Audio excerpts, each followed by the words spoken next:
Hey there, welcome in everyone. That's right. This is a new episode 61. That is Big 61. Good morning, good afternoon, good evening, whenever you are listening to right here on YouTube. That's That 70s Pod with Bryan Lee right here on YouTube. New episode uploading every week. Check out our sponsors in the description below. And as always, it's Bryan Lee's show. Like I just said, we're talking about the 70s. We are still going into it. Maybe we'll do 70 episodes of the 70s. Maybe that's the case. But all the way over there in New Richmond, Wisconsin, in his Minnesota Vikings t-shirt that he got for a Christmas gift a few years ago. We'll just leave it. And I don't know, that's a lot of baseball poses. I don't really know what you got going on over there, but you have a big smile on your face. How are you doing on this fine evening? Well, I'm fine.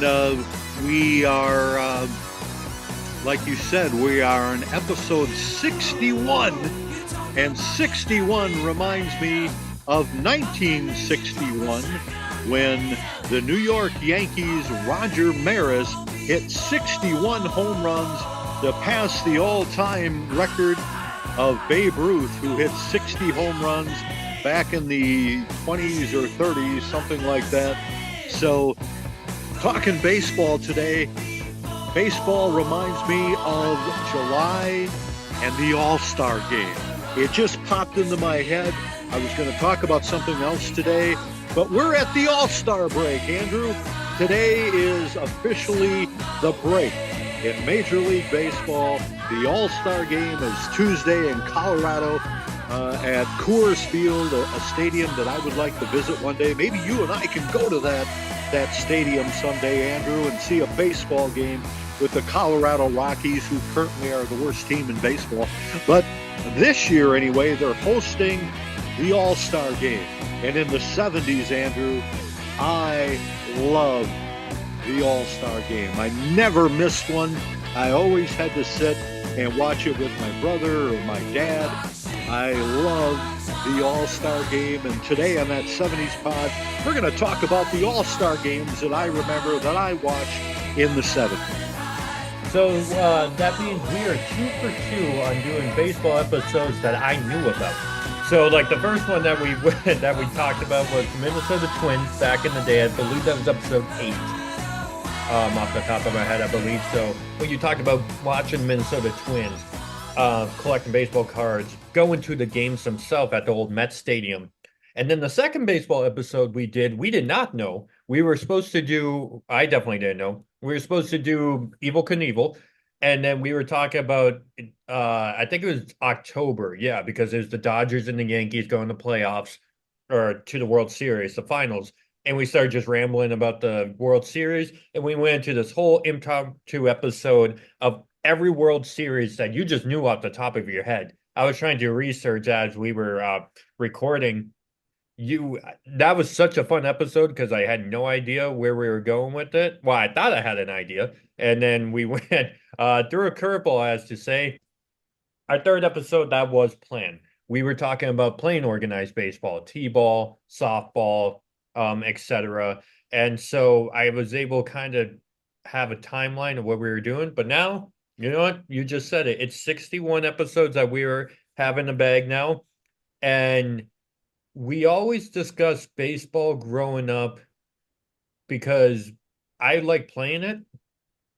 And we had this video game. I'll get to that in a second. But I like playing it and going to live games. But watching on TV and listening to on the radio was never a big thing I was keen on. Anything baseball, newspaper, radio, TV, you loved it. But one of my first introductions was the Super Nintendo Ken Griffey Jr. baseball game. And we played the Super Nintendo game all the time. And the fun thing about that game is, well, Ken Griffey Jr. is the only real guy in the game. That took me years to find out. I was like, what do you mean Bolt Lightning and Husk McGee are two real players, or whatever the other guys' names were. But a big thing on that game that I like to play was a home run derby. And I was always curious, when do I get to see a home run derby? And you're like, that's halfway through the season. That's the All-Star break. Because it was summer vacation, I was outside. I don't think I ever actually saw one live. So if we're talking about All-Star break, I want to jump in right with that. Was the home run derby always the thing that they did in Major League Baseball for the All-Star break? And if so, what was your first memory of that? Well, actually, Andrew, a quick answer to that one is no. The home run derby uh, I think, came along sometime in the late 90s or early 2000s because the first one I remember was maybe 2001 Okay. or maybe it was 2000 because I remember Mark McGuire of the Cardinals at the time, Sammy Sosa of the Cubs, Barry Bonds of the Giants. I remember all those guys being in the very first home run derby. So they didn't do anything like that in the 70s. I'm not really sure who came up with the idea to do a home run derby on the Monday before the All-Star game, but there's been one twin, Minnesota twin, that has won the home run derby. That was Justin Morneau. I don't remember what year that was. Usually, Minnesota Twins don't get into the home run derby, although we do have one this year. Byron Buxton will be in the home run derby tomorrow night in Colorado. So Buxton's had a really good year. Um, and he and pitcher Joe Ryan are the Minnesota Twins that are going to be representing the Twins in the All Star game in Colorado on Tuesday. So I'm not sure if what channel it's on. Hopefully, it's on one of the major networks because I don't get ESPN or any of the cable channels. So hopefully, I'll be able to watch the All Star game because I generally don't get to see it.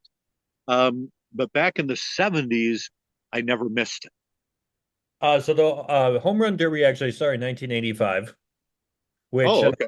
which makes sense because that video game came out like in 94 or 95, I think. Um, so I'm gonna do, let's see if you remember who was a big stud back in 1985, because this was actually held at the Metrodome. This was held in Minneapolis at the Metrodome, and an outfielder won. So the very first home run derby winner in 1985, who do you think it was? Well, I'm gonna guess Dave Parker, the That's pitcher, correct. That's correct. and kind of ironic because Dave Parker just died last year. Um, I think he was uh, early 70s, but he was a heck of a player for the Pirates. In the Helped them win a World Series in 1979. He was a starter in that All Star game at their Metrodome in 1985, and I think he might have been the most valuable player of the game as well. That's interesting, Andrew. I didn't know the first home run derby was actually at the Metrodome when the All Star game was in Minnesota in 1985. Minnesota has had three All Star games. They had one in 1965 at the old Metropolitan Stadium. They had the one at the Metrodome in 1985, like you just mentioned. And then they had one at Target Field. And I want to say that was 2000, boy, was it 2015 or 16 or somewhere in there? Maybe it was 2017 when they had the All Star game at Target Field. And the two twins in that one were catcher Kurt Suzuki and closing pitcher Glenn Perkins, who my daughter has a jersey of. And Perkins actually came into the game in the ninth inning to close out the game and get the save. Um, so the Minnesota fans that were at that All Star game had to wait till the ninth inning to see two of their players enter the game and actually save the game. So what year was that, Andrew? I'm sure you looked it up. No, I actually didn't. I'll get to that in a moment, but that's because I'm sorry, there's this fun fact about the home run derby that 1985 was the first time it was actually a part of the All-Star week. But this was a special that I guess the Major League Baseball would do every now and then. Just it was just a random thing called a home run derby that they actually started in 1960. And Oh, Mickey Mantle was the first one ever to win the televised home run derby. And then it kind of floundered in and out. And then I guess 1985 is when they made it a tradition, when Dave Parker won. Didn't even yeah, know. and I remember the Minnesota Twins had an outfielder named Tom Brunansky, and he was in the home run derby. He didn't fare too well. He was the only representative for the Twins in the 1985 All-Star game. But over the years, the Twins, and the reason I watched the All-Star game, Andrew, was because I wanted to see what Minnesota Twins would be in the All-Star game, and sometimes there would be quite a few. I can remember in 1988, I think they had 5 or 6 players in the All-Star game. But usually over the years, when the Twins weren't very good, they'd maybe just have one representative, and it was usually Rod Carew. So what was I supposed to be looking up beforehand? Oh, the what year the All-Star game was at Target Field? It was like 2015, 16, 17, somewhere in there. Might have even been earlier than that. It might have been 14. I don't remember what year it was at Target Field. So if you want to look that up, not that important. But the first All Star game that I remember was in 1971 at Tiger Stadium in Detroit, and and a lot of people are going to remember this as soon as I start talking about it. Did you find it though, Andrew? Before we go forward? Yeah, it was 2014 at Okay, Target Field. okay. So they've Well, held three of them in Minnesota. in 1971, the first All Star game I remember seeing, um, the Twins were supposed to have Tony Oliva starting in right field in the All Star game, but he had an injury and couldn't play in the game. Rod Carew started at second base. Harmon Killebrew was also on the All Star team. He didn't start the game. Um, Jim Perry, a pitcher, was also in the game for the Twins. I don't think he ever made an appearance in the game though. But the I have a train going by. Sorry for the noise in the background in my outdoor studio next to the railroad tracks here in New Richmond, Wisconsin. Thanks for listening. If you've tuned in today, this is an exciting episode for me because I love the All Star Game, and in the '70s, I never missed one. And if I'm gonna mute you for just a moment. So yeah, okay, I think we're good. I think it passed. that was really loud. Yeah, it was. So anyway, in 1971, the the Twins were supposed to have 2 starters in the All Star game, and Rod Carew was at second base. Tony Oliva was supposed to be in right field, but he had an injury, so they replaced him in right field with a Yankee named Bobby Mercer, who was elected to be a reserve in the game, but he wound up getting the start because Tony Oliva was hurt. Well, about the third inning, um, the American League brought in a pinch hitter for their starting pitcher, who I think was Mickey Lolich, if or maybe it was Dave McNally of the Orioles. I don't remember, but they brought in Reggie Jackson. Now, Reggie Jackson, everyone knows who Reggie Jackson is because of his famed career with the Yankees and later the California Angels. But Reggie Jackson actually started his career with the Oakland A's, and he was in this All Star game, Andrew, um, as a replacement for Tony Oliva. Since Oliva couldn't play in the game, they brought in Reggie Jackson to be a substitute for Tony Oliva, and they put him in the game in the third inning as a pinch hitter. I think at the time the American League was trailing the National League because somebody had hit a home run in that game. Someone named Willie Mays, I think, had hit a home run in that game for the National League. So they had an early 2-0 lead, and Reggie Jackson came up as a pinch hitter in the third inning, and he to this day nobody has hit a ball farther in an All Star game than Reggie Jackson hit in this All Star game. It might have still been going if it hadn't hit a transmitter on the top of Tiger Stadium in Detroit. I mean, he just launched his ball, and and people still talk about that home run to this day, one of the most famous home runs ever in an all-star game. And I can remember being 9 years old and seeing this home run, and it was basically an all-star game with home runs. Hank Aaron had one. Roberto Clemente of the Pirates had one. Johnny Bench of the Cincinnati Reds had one. Frank Robinson of the Orioles had one. And of course, Harmon Killebrew of the Twins had a two-run homer late in the game, which turned out to be the game winner as the American League beat the National League 6-4. But that was my first experience watching an all-star game. And my brother kind of explained it to me because I really didn't get that all the best players from from both the American League and the National League got got elected by the fans to be in this game and then play each other. And it didn't matter who won or lost, but it was more a matter of a competitive spirit. Uh, everyone has that competitive spirit and still wanted to win even though the game didn't mean anything. It was just a showcase of all the best players in the American League and the National League. The American League's starting pitcher was Dave McNally of the Orioles. National League had a guy named Doc Ellis of the Pittsburgh Pirates. So the Pirates were well represented, the Orioles were well represented, and it was seeing most of those people. When I go back every now and then, I'll go back on YouTube and watch highlights of all-star games, Andrew, and and a lot of the players at that all-star game are in the Hall of Fame now.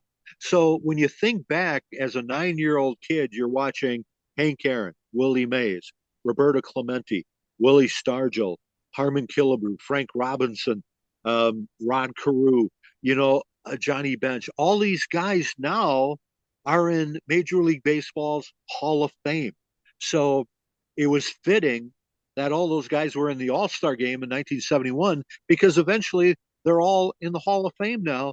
A lot of them aren't even with us anymore. They passed away. So it's really special to go back and have those memories. And it's even more special when sometimes I'll just bring it up on YouTube and watch the game from wherever it was in the 70s and whatever that particular year might be. Was this the first All-Star game you watched of any league or any sport? Like when it comes to NBA or NFL or I guess Yeah, hockey? I do remember. I remember one time. I want to say it was 1972, where the NHL All Star Game was at the Met Center in Bloomington, and the North Stars had a few different players on that team. I couldn't tell you who they are, but what I remember most about that is Bobby Orr, who was one of the most famous hockey players in the league at that time, played for the Boston Bruins. When he was introduced, he came out on the ice, and I don't know if he hit some kind of a divot in the ice, but but he fell down when he stepped onto the ice and kind of slid about 10 feet and then got up. And the most famous hockey player in the world, he gets introduced and he steps on the ice and falls down. And yeah, I still remember that. And he took it well. He was up and he was laughing, and and I just like, oh, how embarrassing. The best hockey player in the world. That'd be like if Alex Ovechkin came onto the ice at the All-Star game and fell down. That's how big this was. Um, but I don't know how many people even remember that anymore. But so yeah, I did watch All-Star games in other sports. The Pro Bowl is used to be more interesting to watch in pro football. And that's a great question, Andrew, because I would watch the Pro Bowl just because there'd be a lot of Vikings on it. That would be when Fran Tarkington would actually play quarterback for the NFC, and Chuck Foreman would be in the game, and Alan Page and Carl Eller, and they were all in the Pro Bowl, and so I would watch it because of that. But the Pro Bowl, I've never found the Pro Bowl to be particularly interesting. Um, I would watch it because I wanted to see the Vikings, but it was never as interesting as watching a baseball All-Star game because even in the 70s, baseball is my favorite sport. It still is to this day, right there with hockey. So, um, although I haven't seen a hockey All-Star game in quite a few years, the XL Energy Center had one in 2001, I think it was, or maybe it was a couple of years after that.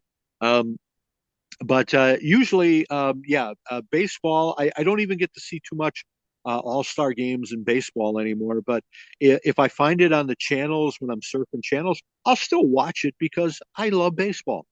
Even though I don't know the players that much anymore, I still love to watch baseball. I believe the hockey one in St. Paul, Minnesota. I think that was 2004, because that's when they did like the ice festival outside, or like the ice sculpture thing there. Yeah, Um, they made the ice castle especially for the All-Star game because people from all over the country were going to be coming to the All-Star game in February. So the city of Minneapolis or city of St. Paul commissioned to have an ice castle built, and I think that might have been one of the last years they did that. didn't they do it when the Super Bowl was there in 2016? But it was like in They might 2020. have. Yeah, I think you're right about that. Right about that, Andrew, because they did it in when the Super Bowl was at the Metrodome in '92 or '91 rather. They made an ice castle then, and it's like whenever something major is going on in the Twin Cities, they'll make that ice castle. Well, Major, are we jumping to the next year? Is that how we're doing this? Kind of like the World Series one? Like, do you remember 1972? I do. Um, That was at Fulton County Stadium in Atlanta, and that was special because Hank Aaron was an Atlanta Brave at the time, and he hit a home run in the game. Um, the Twins had two representatives in that game. Rod Carew again, who was always a starter. He was always voted in, and Burt Blyleven. I think might have been one of only two All-Star games that Burt Blyleven. And you know who Burt Blyleven is, Andrew, because he's the one that came up with "Circle Me, Burt." yeah. Circle Me, Burt. That this is when he was playing before he became a broadcaster. Um, and he wound up losing the game. The American League lost the game to the National League, and Burt Blyleven was pitching in the fourth or fifth inning when the National League went ahead in the game and wound up winning the game. So Burt Blyleven got the loss in that game for the American League. So, have you done any research, by the way, on this, like today or No, yesterday? I didn't know. We had a totally different topic for today. And I just got to, as I was getting ready to record, I thought, we usually talk about kind of what's going on um, in sports or whatever. And I thought, hey, it's All-Star Week or All-Star Weekend, whatever. The game is actually Tuesday in Colorado. We're recording a couple of days earlier than we normally do, but I thought, we should talk about the All-Star game. As a kid, I love the All-Star game. Yeah, I had my baseball cards, and it's like, okay, you look at these baseball cards, Andrew, and you never really get to see a lot of these guys play because they're in the National League, and back then they didn't have interleague play, so I never saw any National League players unless it was on the game of the week. They used to have Monday Night Baseball and Saturday afternoon baseball, so that'd be the only way you could see a lot of these players. But an All-Star game, it'd be like all your best baseball cards would be in the All-Star game. If you had a Pete Rose or a Johnny Bench or a Hank Aaron, those guys are going to be in the All-Star game. So it was just fun. It's like, yeah, I got his baseball card. It must be a really good baseball card because they're in the All-Star game. So as a kid, I made all these weird connections. Like, yeah, I'm going to hang on to this baseball card because he's an All-Star, and like I said earlier, a lot of those guys went on to the Hall of Fame. So the baseball cards that I had, too bad they're not in good shape anymore.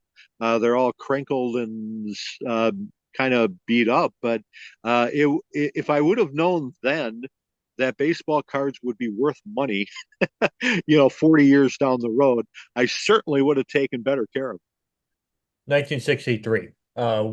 You were still living in St. Paul at the time. Do you remember this? It was always during the summer, right? This was always like July, the All-Star break. Yeah, you mean 1973? You said 63. Sorry, yes, 1973. Yeah. Okay. Okay. Well, you're 10 years old. Do you remember? You saw like history with Hank Aaron, and then I think this was the year of the strike, right? Was this the year the strike like right up to opening day? There was a strike in that might have been 1972, Andrew, where the season I think they missed like 18 games. Okay. So the season didn't start on time in April, but they were playing before April was done. So I think everybody, because the Twins that year finished 72 and 72, which is 144 games. Hmm. They usually play 162. So yeah, they missed 18 games. Um, and but they still had the All-Star game in Atlanta in 1973. I'm trying to remember where that game was. Um, and off the top of my head, I don't remember where the game in 73 was.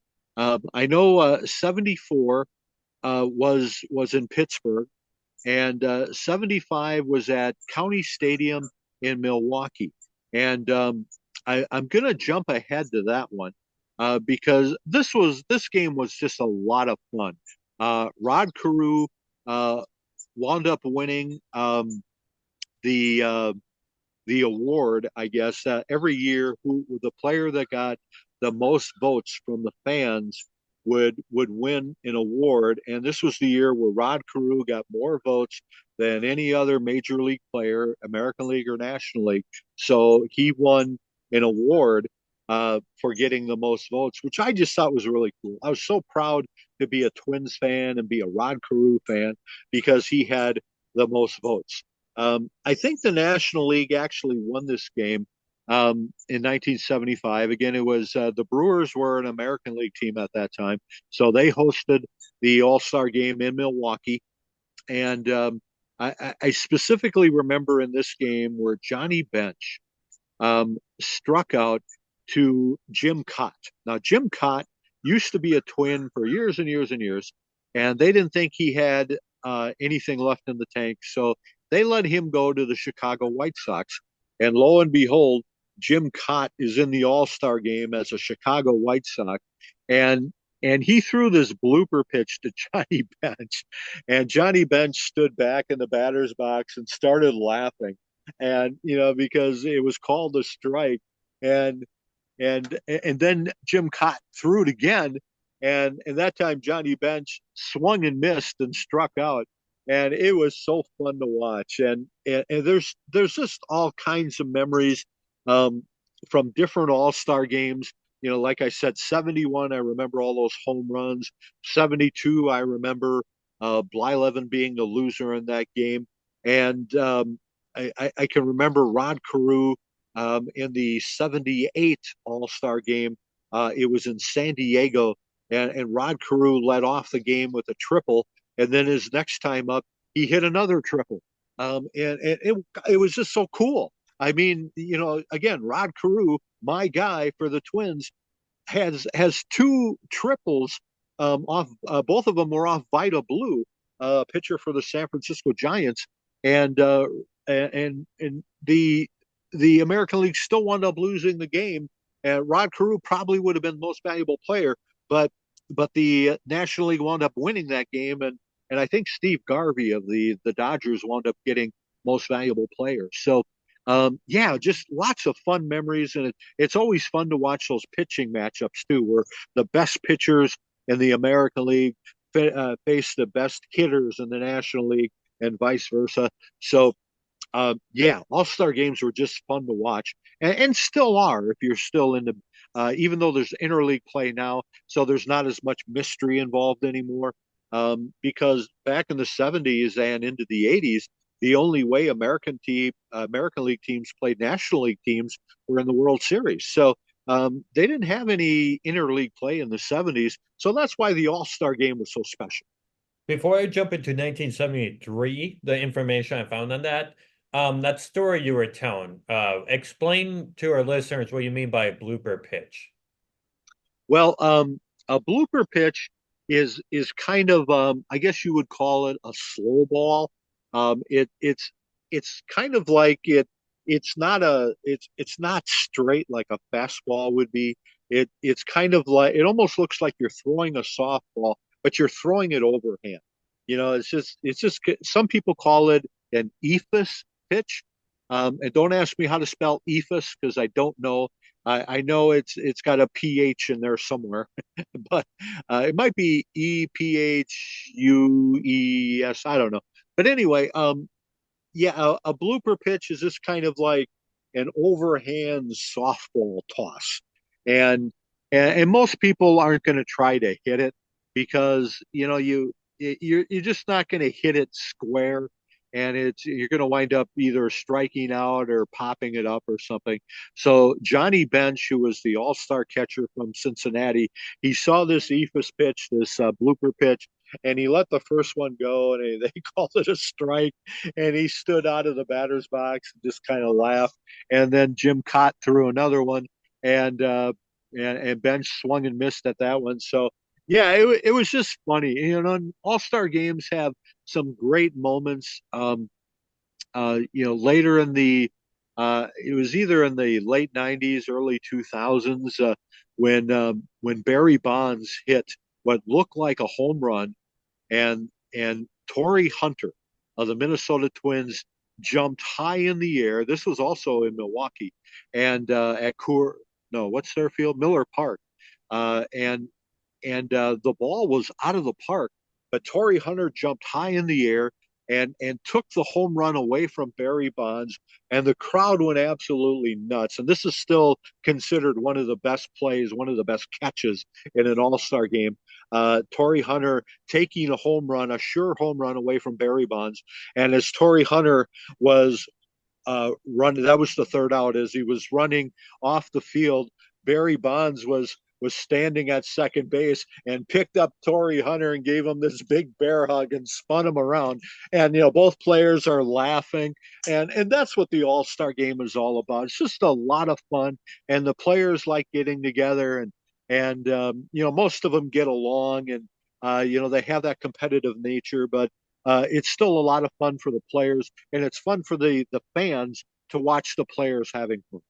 And something fun for the fan was going back to 1973 when the All-Star game was held in Kansas City, Missouri at the Royal Stadium, which marked the 24th appearance and the final appearance of Willie Mays. So Willie Mays, New York Mets player, really big deal. The fact that he did 24, made his 24th and final All-Star game experience, that's crazy. I don't know if you remember that. I don't know if he then retired after that season, and that's the reason why it was his last one. Well, Willie Mays wanted to play one more year, Okay. and the San Francisco Giants let him go, and the New York Mets. I mean, Willie Mays started his career in New York with the New York Giants, who later moved to San Francisco in the late '50s to be the San Francisco Giants. So his whole career, Willie Mays played with the Giants organization, and in his final, he wanted to play one more year, and so he went back to New York to play with the Mets. And kind of fun that the Mets made the World Series that year against the Oakland A's. So Willie Mays got to play one more World Series, which was really, really cool. And you're right, it was his final All Star game. Willie Mays was not an All Star that year, but everybody knew that it was his final year. So they voted him in as a reserve. He wasn't a starter, and I think he had one at bat in the game. I don't remember how he did. But you're right. The game was at Royal Stadium, which at that time was a brand new stadium. It was the first stadium to have a working waterfall. out in center field. And I just thought that was the coolest thing, where you have this baseball field, and there's a real waterfall going on in center field, and sometimes there'd be a home run out into the waterfall. So it was Royal Stadium was really cool when it was first constructed. I think the first year there was in '72, and then they had the All-Star game in '73, and that's how it usually worked in baseball, Andrew. If you got a new stadium, then you would pretty much be assured of having the All-Star game shortly after getting that new stadium. Like the Metrodome in '81, the Twins they had the All-Star game in '85. When Target Field came into being in 2010, they had the game in 2014. So that's usually how it works. You get a new stadium, and within 3 or 4 years, you have the All-Star game. So do you remember anything about 1974? 74 was in Pittsburgh, at Three River Stadium, and I don't remember much about the game itself. I remember that the only representative that the Pirates had in that game, um, oh man, I think his name was Jerry Royce, and he wasn't a starter. I think he came in the game maybe in the fourth inning. He was a pitcher, so it was kind of sad because the Pirates had always had many players in the All Star game. Whether it be Willie Stargell, Roberto Clemente, who at that time had passed away, Doc Ellis. I mean, they always had lots of players in the All Star games, and then they get to host an All Star game, and they only had one player in the game, so that was kind of sad. National League won that game. I don't remember what the final score was or who was most valuable player or anything like that. Um, and then, like I said, in '75, we already talked about where I think that might have been Hank Aaron's final All-Star game. And at that time, Hank Aaron, he wasn't with the Atlanta Braves anymore. Kind of the same thing with the Willie Mays situation, Andrew. Hank Aaron wanted to play one more year, and so he went home to Milwaukee. Now, he had played most of his career with the Braves, all of his career with the Braves, Milwaukee Braves, and then they moved to Atlanta. So he played most of his career with the Atlanta Braves, but he wanted to play one more year, and he went back to Milwaukee and finished his final year of his wonderful career with the Milwaukee Brewers. So. And that was, I'm pretty sure, his final All Star game because I don't think he played in 1976. So that would have been the last year for Hank Aaron. Yes, and that was, I mean, sorry, this is running slow. Yeah, that was in Milwaukee. It looks like it. Like I can see, sorry, but it's just running slow. My research I'm trying to do. No, Um, that's okay. yeah, but yeah, definitely. Because like, so did you miss one in the 70s or did you watch all of them? I saw all of them, and 1976 was this was one that was really special, um, because it was the bicentennial year. It was America's 200th birthday in 1976. Uh, America, as you know, was founded in 1776. So it was our 200th birthday, Andrew, the bicentennial year. And where do you think that game was held? But Philadelphia, the home of the Liberty Bell, the home where the Declaration of Independence was signed by Benjamin Franklin and Thomas Jefferson and John Hancock and all the famous names in history. So you had to have the All Star game in Philadelphia at Veterans Stadium in Philadelphia, or rather where the Phillies played. So that's where the All Star game was in 1976, and there was a lot of hoopla because of this game, Andrew. Um, with the bicentennial year and fireworks, and they had the Naval Academy, or not the Naval Academy, the Air Force Academy flying overhead.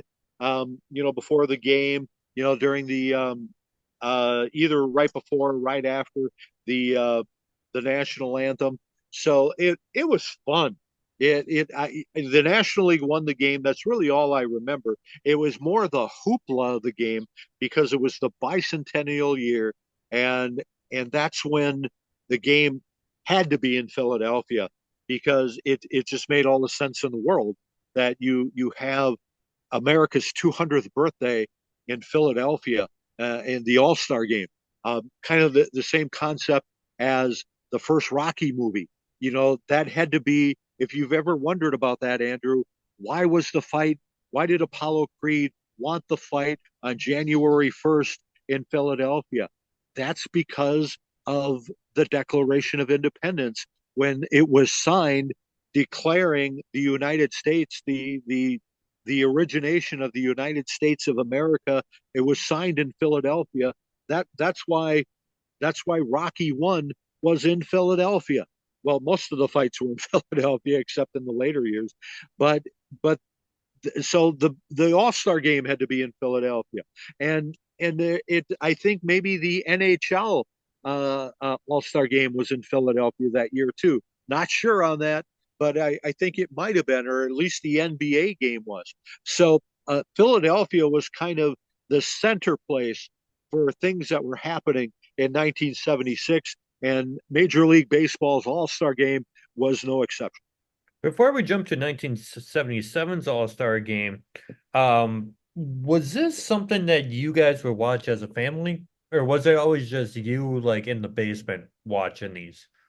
Well, actually, my dad would, if we had it on upstairs, which we usually did. My brother and I would have it on, and my dad would come out and watch it because my dad he had an interest in baseball. I mean, he didn't know it like my brother and I did, but he would watch the game, and I could remember my brother saying to my dad, he said, what do you think a team like this would do if an all-star team was an actual team that played all year round. All these all-stars were on the same team. They'd probably lose like maybe 4 games all year. I remember my brother saying that to my dad, and and and he was right. I mean, all the best players on both leagues, getting together to play each other for one night, and it was special. And yeah, if all those guys were on one team, um, well, like the California Angels were trying to do in the '80s by just signing all the best players from everywhere in Major League Baseball, and it didn't help them anyway. Um, but anyway, yeah, it was just fun. It was all the best players, and so my brother and I would always watch the All Star game. So would my dad. If we were watching it upstairs, my dad would watch So 1977, this World Series, the National All-Stars won against, well, they won 7-5. Obviously, that's the point. Do you remember who had the most home runs during that game? it. Or mine's the whole season. So, okay, I was gonna say like, wow, George Foster hit that many. But sorry, my bad. Uh, Yeah, the 1977 All Star Game was at Yankee Stadium, and the uh reason it was at Yankee Stadium is because Yankee Stadium, of course, had been around for years and years and years. It was called the house that Ruth built, referring to Babe Ruth. Well, in I want to say it was 73 or 74, Yankee Stadium was refurbished. And I think the Yankees played that year um, at Shea Stadium where the Mets play. I think they shared um, uh, the same stadium for the course of that year because Yankee Stadium was being remodeled. So in 1977, of course, they had to have the All Star game at remodeled Yankee Stadium. And it was fantastic as always. Um, and, uh, and George Foster, the guy you mentioned, that was the year. that Foster had this fantastic year. He was the most valuable player in the National League that year. He had 52 home runs for the Cincinnati Reds. He used to have this black bat, and it just looked menacing. You know, most people have the blonde wood bat, but George Foster had this black bat, and it just looked mean. And he would, man, that guy could hit home runs. And so I think he hit one during the All Star game. Now the national or the American League Most Valuable Player in 1977 was Rod Carew, and you couldn't stop Rod Carew in 1977. He was batting 400 going into the All Star game. He was just having a phenomenal year, and I think he almost hit a home run in that game. He hit it to the deepest part of the park in Yankee Stadium, and George Foster, who we were just talking about, he's a center fielder for the National League, and he caught it. The ball was over the wall, and he caught it. So robbing Rod Carew of a home run in that game. I think Rod Carew still had a single in the game, but yeah, it was a fun game. The Twins had Larry Heisel in the game.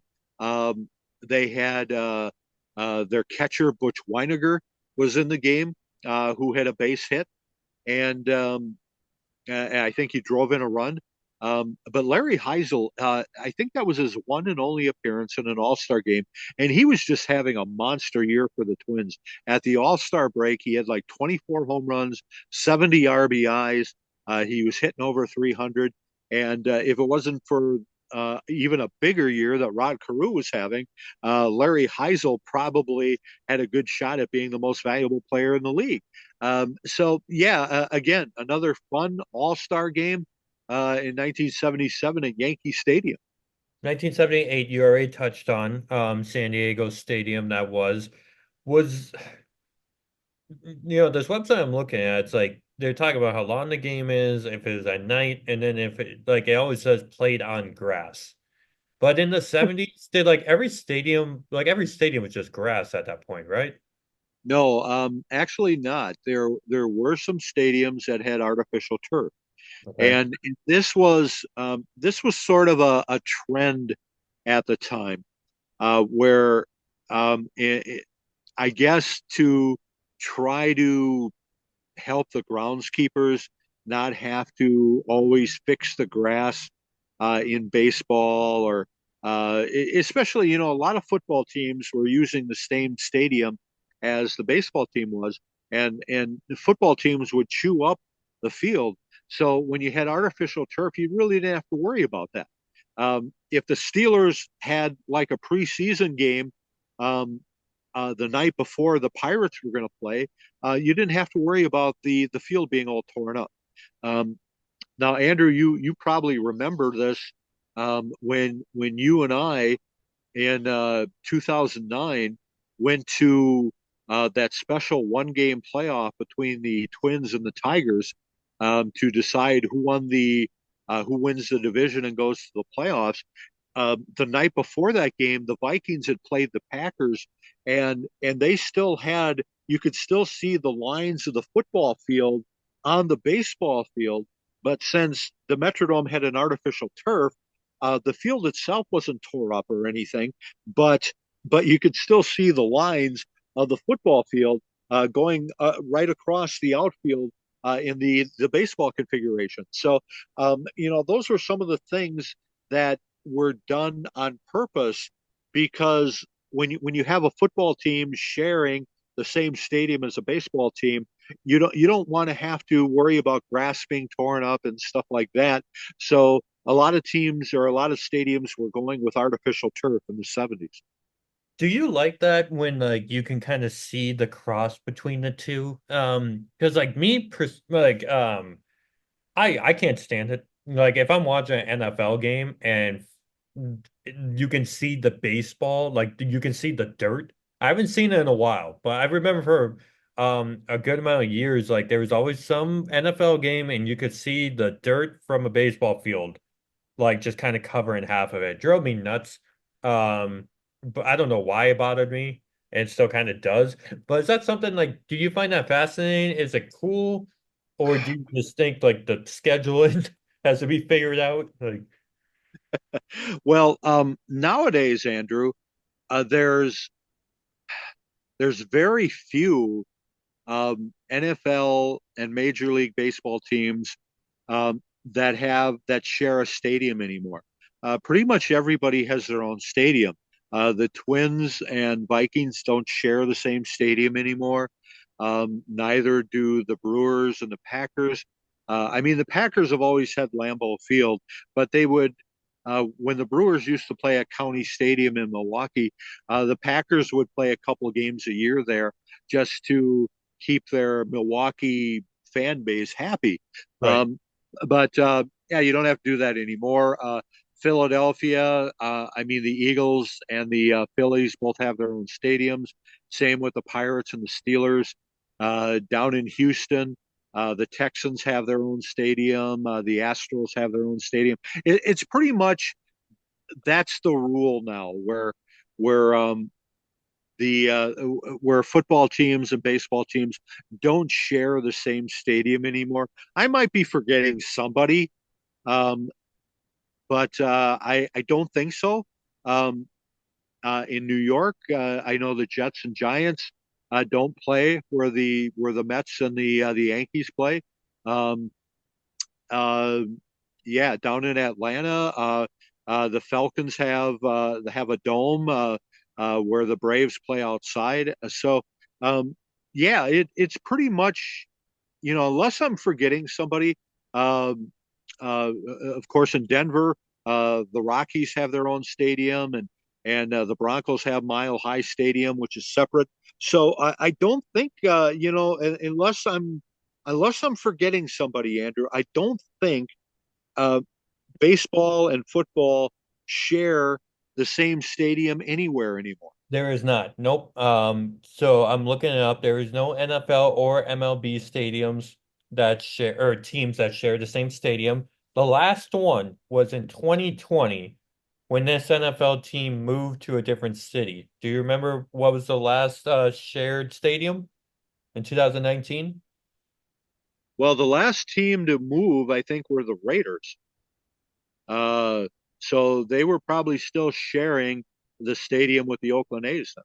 That is correct. Yep, 2019 was the last time and probably the last time in general because so many NFL teams are getting new stadiums. Like I know the Bills are another one that I can't think of at the moment are. So yeah, I don't think we're ever going to see that mishmash of stadium and ballpark, I should say. And as we're talking about ballparks, 1979, this was played on artificial turf at the Kingdome. I've never even heard the Kingdome. Where is this? That was in Seattle. Okay. The Seattle Mariners were a new team in 1977, and they built a dome stadium. They don't have it anymore. They play outside now. Uh, uh, where do they play at Safeco? Yeah, Yeah, okay. I think it's still Um, called that. Yeah. yeah, yeah. So they played in the Kingdome, and so this is a brand new stadium again. Like I mentioned earlier, it's like whenever a new team or a new stadium comes into play, the All Star game is going to be there within 3 4 years.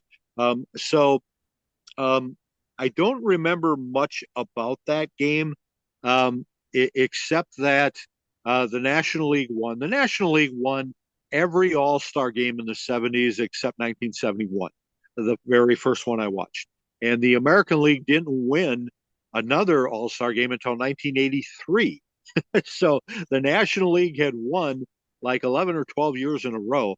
And this game in Seattle was no different. It was kind of I didn't watch all of that All Star game.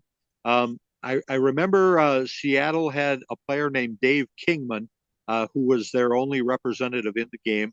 Um, by this time, Rod Carew was no longer playing for the Twins, but he did play for the Angels at that time, and did play for the Angels in the game.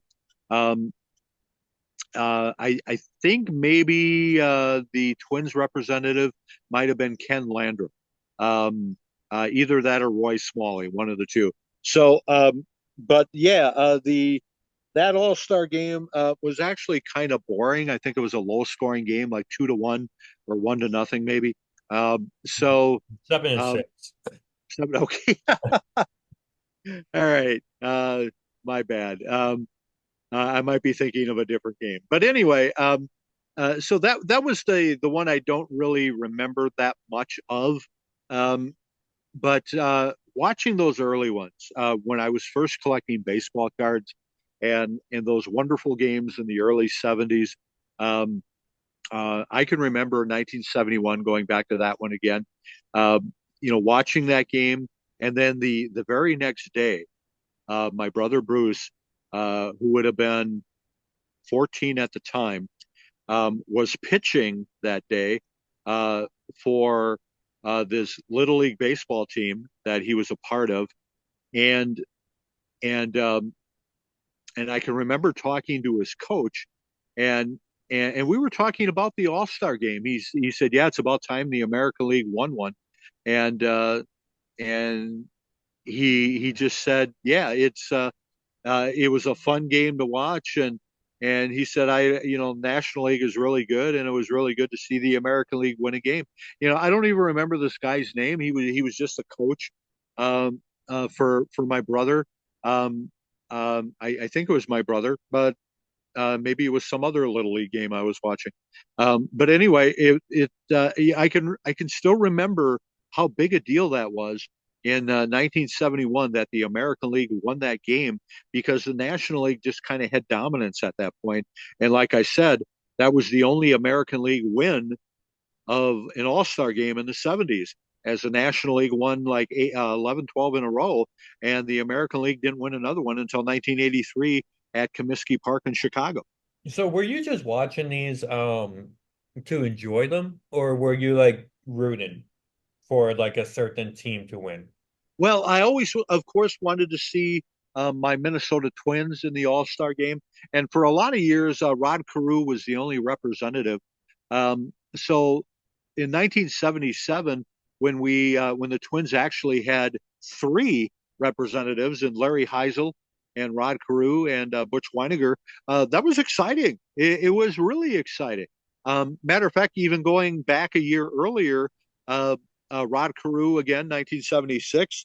Butch Weiniger, as a rookie, was in that All Star game, and the Twins manager was named as the third base coach, Gene Mauch. So the Twins had three representatives, two players and a coach.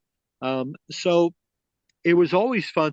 The most Twins I remember in an All Star game, like I said, was in 1988, where the manager of the American League was Tom Kelly, who was the Twins manager at the time. Frank Viola was in the game. Um, Tim Laudner. Oh man, I know we had five players. Jeff Reardon, our closing pitcher, was in the game. Kirby Puckett, of course, was in the game. And there was one other player too. Um, don't remember who it was now, but um, might have been Gary Gaetti. Yeah, I think it was. So the Twins actually had five players in the '88 All Star game, and I remember watching that on a little black and white TV in this little upstairs apartment that my wife and I were renting at the time, and all we had was your oldest brother Brett was a baby. But I remember watching that All Star game, and just it was really hot in that upstairs apartment. But I sat and watched that whole All Star game and sweated the whole time. What year was that? 1988. So when you're growing up watching these, I got a few questions left to wrap up this week's episode. What channel was it on? Most of the games were on NBC, which the NBC was kind of like the the Major League Baseball network. Kind of like CBS is for football. NBC always had some wonderful baseball announcers like Dick Enberg. Um, oh man, in later years, Jim Palmer, Kurt Gowdy. Uh, and if you remember the movie, um, The Naked Gun, there was a scene in The Naked Gun where Frank Drebin was trying to catch the killer at a baseball game at Anaheim Stadium in California, and there was a scene where they showed like six announcers, that were all kind of talking over each other, and those guys were all real Major League Baseball announcers that worked for NBC in the 70s. Well, Jim Palmer was still a player at the time, but yet, Kurt Gowdy, Dick Enberg, um, uh, I can't think of the guy that Mel Allen, and I don't remember some of the other ones, but it was a really funny scene in the Naked Gun movie. But all those guys were actual baseball announcers in the 70s, and and and they were really good with baseball. Joe Garagiola was another one, and just to tune in and always hear those guys doing the game of the week was a lot of fun. So NBC was, to answer your question, Andrew, NBC was the network that carried Major League Baseball. Who was the guy in that movie, by the way, that was in that same scene? The announcer, they kept on going back to the commentators, and one of them kept on saying, "How about that?" Yeah, that was Mel Allen. How about that? Okay. Uh, and he used to. There used to be a half-hour program every Saturday in the 70s called This Week in Baseball, and Mel Allen used to narrate that. And you can find some of those old episodes on YouTube. And Mel Allen just had a great voice, and that was his catchphrase, where he would kind of laugh, he'd chuckle and go, "How about that?" And it was funny. It was great. Um, and baseball had some great announcers over the years. Jack Buck, of course, Vin Scully, who was the voice of the Dodgers for many years, but did a lot of network stuff too. And of course, you can't forget um, the voice of the Brewers, who just passed away last year. So I actually miss listening to Brewer games because I can pick up Brewer games on the River Falls station here, Andrew, in New Richmond, and and he passed away last year. So he's not doing baseball games anymore, but he was a nationally known broadcaster and also made an appearance in WrestleMania 1 and was choked by Andre the Giant. Do you know who I'm talking about? That was WrestleMania 3, and that's Bob Uecker. Bob Uecker. You got it. Bob Uecker, one of the most famous voices, baseball voices. He was the radio voice of the Brewers for years and years and years. And sadly, he passed away last winter at the age of 91. But he was still broadcasting games last year, if you can believe it. What about the legendary Cubs commentator? Harry Carey, yeah, there's another one. Harry Carey didn't really do much national stuff. He was pretty much strictly the voice of the Cubs. But the Twins had that too. Herb Carneal was the voice of the Twins, and he didn't do any national stuff. There was another voice of the Twins in the '60s that went on to do national stuff. His name was Ray Scott, and he had a very good voice too. And to this day, you can find things that he narrated, like the 1969 Minnesota Vikings story. Ray Scott narrated that.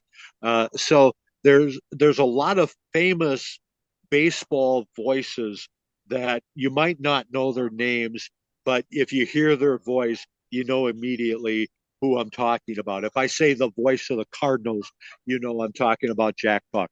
If I say the voice of the Dodgers, I'm talking about Vin Scully. It's just it was that specialized, and that's what made baseball all the more fun was the voice work. The voices that covered these teams were so distinctive for so many years, and the Detroit Tigers had one too, but I can't think of his name. That did it for years and years and years. And it's baseball, TV, radio. Just occasionally I would listen to All Star games on the radio. if I was delivering pizzas in the 90s. And just listening to it on the radio is fun too. It's the All-Star game has just always been special to me. And it's like I said, the All-Star game is coming up here in a couple of days as we record this. And I just thought, let's talk baseball. Let's talk about the All-Star game because it was part of my childhood. It was part of growing up, seeing all these wonderful players that are Hall of Famers now. And I'm proud to say, Andrew, that I got to see a lot of these guys play when they were future Hall of Famers, when they were just everyday players before they made it into the Hall of Fame. I got to see them play, and that's some memories I will never ever forget and will always treasure. Was it Jason Benetti that you were thinking of Um, for the now time? that doesn't sound right, but um, I think that's their current guy. Dan Dickerson? That might be it. Yeah, that Sure. it sounded, yeah, something like that. I mean, I know what you mean because it's kind of like whenever I do listen to like Twins, maybe it's like just growing up, uh Herb's voice for the Twins was so nice to hear that. Like the excitement. Same with I can't think of the guy who would do the Vikings game. Um Well, the guy who does the Viking games now and has for the past dozen years is Paul Allen, and he's on KFan every Monday through Friday morning from 9 to noon. But he's the voice of the Vikings, and that guy just gets so excited when things happen. The year that the Vikings had Adrian Peterson, and Adrian Peterson was just running loose. Paul Allen would get so excited. He said, "Adrian, and he's loose. They're not going to catch him." And he would just get so excited. And yeah, he had great calls. Even when he was upset about something, you would hear it in his voice because he's a passionate fan of the Vikings. He's not just an announcer. He's a fan of the team as well, and that's what makes the difference. When you're on a network television, you can't show any bias to either team. But when you're the radio voice of a team, and you have been for years and years and years and years, um, like you might be referring to the Twins. Uh, he always used to say, "Touch them all, Kirby, fuck it." Uh, oh man, I can't think of his name right now. He doesn't do the Twins games anymore. Um, oh man, what is his name? Um, but he was a fan of the team, and that's why it sounded so good when he would broadcast the games. Um, man, I can't think of the guy's name, but there's been many famous announcers over the years, and the ones that used to do network television, doing all-star games and stuff, they were no different. They had to be biased or unbiased rather, and not show favoritism, um, but they still would call a good game. was it John Gordon? John Gordon, thank you. But we had John Gordon, Dick Bremer, and Corey Provis. Yeah, yeah. Well, yeah, Dick Bremer and Corey Provis. Uh, Dick Bremer did. He and Burt Blyleven did TV, and then John Gordon did radio and was replaced by Corey Provis, who now is doing TV since Dick Bremer retired. So, yeah, that's not important, I guess. But um, baseball in the 70s was just a lot of fun, and then you'd go outside and you would have your own baseball game. I'd go out with my plastic bat and my plastic ball, and I'd be Hank Aaron, and I'd be Willie Mays, and I'd be Willie Stargell, and I'd be Johnny Bench, and then I'd be the American League. I'd be Carl Yastrzemski and Reggie Jackson and Boog Powell, and so yeah, it was just a lot of fun. I could play baseball games all by myself, and I did it often. That's how I entertained myself. I would Dick just go Bremer. outside with my plastic bat and ball and go out and play a game. Dick Bremer was actually the guy who I was referring to. I think that's just when I was growing up, 2002 through 2006. when I really, really watch the Twins and pay attention. Sunday, Tuesday, Thursday nights, whatever the case is, like Dick Bremer. That's like that voice. Seeing his face and that voice, I know you probably have your answer for the 70s, but when it comes to baseball, more so TV, because I don't know if he was on radio. That was like the voice of baseball for me, especially for the Twins growing up. And my final question, it's actually kind of like a two-part question. Um, you mentioned the Naked Gun, which is so funny to me because have you seen that they're doing a remake of the Yeah, Naked Gun? yeah. And I've seen the pilot, or not the pilot, the um, what do you call those things? The teasers, The trailer? uh, the trailer. Thank you. Okay. I knew it started with a T. I've seen the trailer, and it looks like pretty good fun. Um, yeah, I'll definitely. I don't know if I'll go to the theater to see it, but I'll definitely uh, probably buy that movie when it comes out on DVD. Because it's definitely like it's not just a remake of what you used to see. They use nowadays like cop like how there's like the vest like the chest cams like they use nowadays kind of look and cameras to still make this slapstick type comedy. But the reason I want to bring that up and my final question today is like, I'm surprised your answer is actually positive on that because I didn't know if you were going to be like, it's not going to be as good as the first one. So my last question is, you talk about the Pro Bowl. Pro Bowl used to be for the NFL the week before the Super Bowl, and now it's after the week of the Super Bowl. Everybody's done. They don't want to get injured. A lot of people travel because it's normally like in Orlando now or Hawaii, and it's a thing for their families, but they don't really care. Um, when it compares to the All-Star break for those baseball players, do you think they cared in the 70s? Do fans travel for this? And then, like, is it as big a deal as it was back then? Like, are they playing hard still? I know that's like a loaded question, but how would you compare? It was exciting to watch it as a kid, right? But how would you compare? Do they care as much? Or can you not even relate it to the Pro Bowl attitude? Well, here's the deal, Andrew, is back in the 70s, it was still a competitive game. It was more bragging rights than anything else. And everybody, Okay. you know, there was, we've talked about this many times. In the 70s, there was only four channels. So if the Major League All Star game was on, um, you're probably going to be watching that unless you weren't a baseball fan. So every baseball player knew that, and it was a special avenue to showcase your talent. All the best players were there, so they wanted to put on a good show, not just for the people that were at the stadium live, but because they knew it was on network TV. Um, I mean, these guys weren't stupid. They knew that they were voted in by the fans, so they wanted to give the fans their money's worth. The players cared more about that sort of thing back then than maybe the players do nowadays.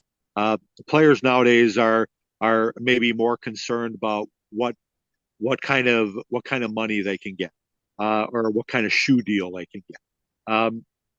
Sometimes I think they forget about the fans. In the 70s, they played for the fans, and it was a competitive game.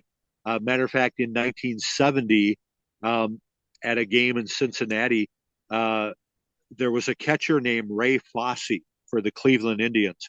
That's what they were called at that time. And Pete Rose uh, did.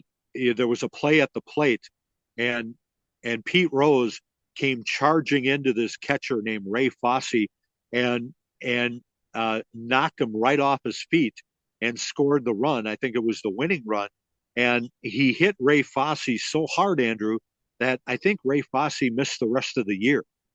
So yeah, it was a competitive game. Well, Pete Rose was competitive, period. No matter, even if he was playing a little league game, Pete Rose was competitive. Uh, uh, Baseball kind of got away from that for a while in the 2000s, and I remember there was an All Star game that was tied 1-1 after like 13 innings, and they just called it a tie. And and the commissioner of baseball, Bud Selig, decided after that tie, and I don't remember what year it was, but it was the early 2000s, that the players really didn't have anything to play for anymore. They didn't care about bragging rights or anything like that. So Bud Selig decided that whoever won the All Star game from that point forward, whoever won the All Star game would get home field advantage in the World Series. So if the American League won the All Star game, then they would have home field advantage in the World Series. So that gave both sides an incentive to win the game. I'm sorry, I'm probably going to be losing you here pretty soon. My phone's about dead, but I'll just wrap it up by saying baseball kind of changed after that, where they started trying to win. Each league tried to win the game, because uh, whichever league won the game would wind up hosting the first two games of the World Series.